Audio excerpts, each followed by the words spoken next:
Who were some of these voices that were influencing the Pope that he apparently was listening to? Well, there were a number of them. One who is especially mentioned is a cardinal today. His name is Eduardo Martinez Somalo, Spanish. He had been what we call the sustituto, the substitute Secretary of State, which is equivalent in American usage to the chief staff person, the one who organizes what's to be discussed and gets the documents out and all that. He has a very important position. He had held that position, and some people said, well, how come he, as a Spaniard, had so much influence? And the cardinal told us that, a Spanish cardinal. He said, I looked into that, and I found out that this great friend of the Pope, Pope John Paul II, is a Polish cardinal by the name of Descour, Andrzej Descour, who was the Pope's closest confidant. I think I mentioned, if I don't, I mention it now. Back when, in 1978, when they were holding elections to elect a new Pope,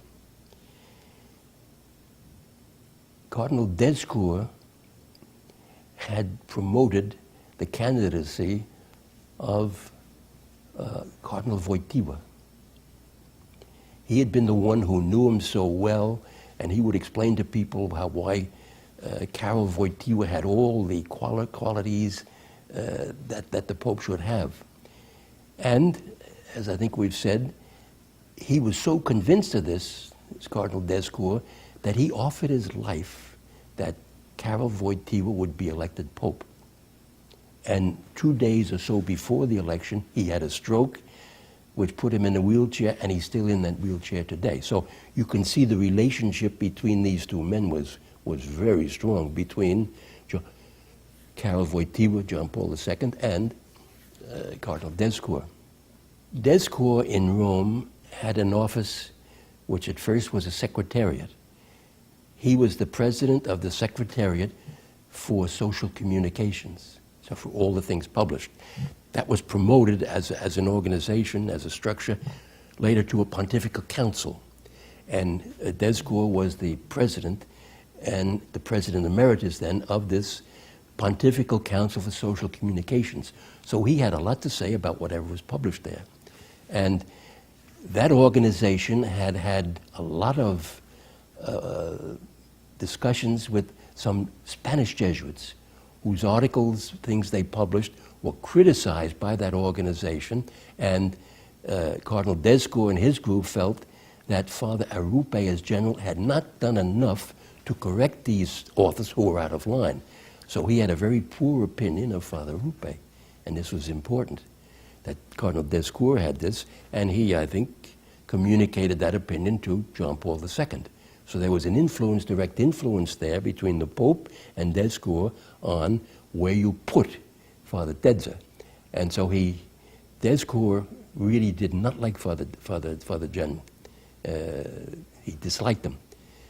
And in fact, he's quoted at one point when Father Dedza had been named a delegate, and there was a Jesuit being appointed to a job in Rome. Cardinal Descour said, "Is that Jesuit one of Father Dedza's loyal Jesuits, or is he one of Arrupe's rebels?" Which sort of says a lot about just where he put things. Now, Cardinal Descour recommended to the Pope Martinez Somalo. Cardinal Martinez Somalo loved to go to the Spanish embassy to the Holy See. He knew the people there, he knew the ambassador, and the ambassador's wife and their children and all the people there. And we did too. We were very friendly with them. Brother Bandera, the Spanish Jesuit, and I used to go there regularly. And we knew them. And so the first time we went, after a certain period, and we met with the ambassador and his wife and his children, and we had a good time because the children were learning English, and we used to talk English like that. But then we met very seriously with two laymen.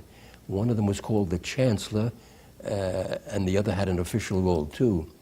And they said, well, you know, Cardinal Martinez Somalo was here, and he was speaking very enthusiastically. He said, you know, he said, Father Dedza has been appointed the personal delegate of the Holy Father.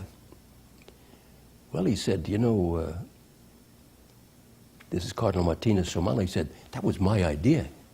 The original plan seemed clearly to have been that the Society of Jesus needed help. Father Arrupe couldn't do it alone, so that Father Pitao would be named by the Pope, by John Paul II, as a vicar general to preside over the Society of Jesus alongside of a healthy Father Arrupe.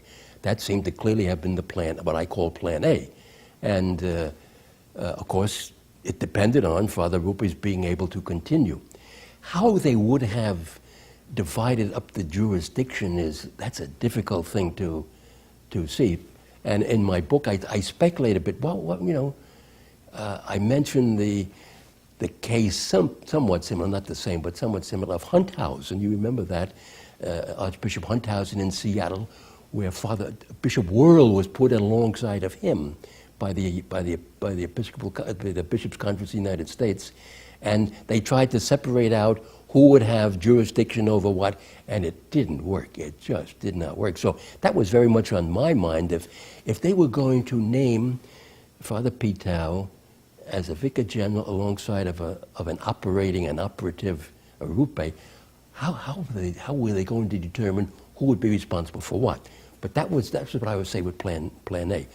Arrupe had the stroke, and so the idea was, what do we do in this case? Well, Martinez Somalo said, I came up with this brilliant idea. It was a capo di lavoro, a masterstroke, genius. He said, I say, what you do in this case is you put somebody in on an interim basis, and you look for somebody who's an authority in Rome, an authority on the Society of Jesus, and who has the trust of the Vatican. Well, he said, there's a man sitting there already. It's Padre Dedza. So he said, I suggested that, and that's why Father Dedza was nominated by the Pope as right along as a vicar general, so that Martinez Somalo, I'm responsible for that nomination of Cardinal Dedza. So that's why I say that you had certain people talking, and we didn't make this up. This was, and when Cardinal Martinez Somalo would say this at the Spanish embassy of the Holy See, he wasn't saying this in a hush-hush way. No, he wanted people to know this. He thought this was worthy of praise. So we talked about it, and I've written about it, and I said, well, this is how, according to Cardinal Martinez Somalo, this is why Father Dedza was named the personal delegate of the Pope to superintend the government of the Society of Jesus. So he was one of the voices who was heard, and heard very especially. There were others, but he was one of the principal ones.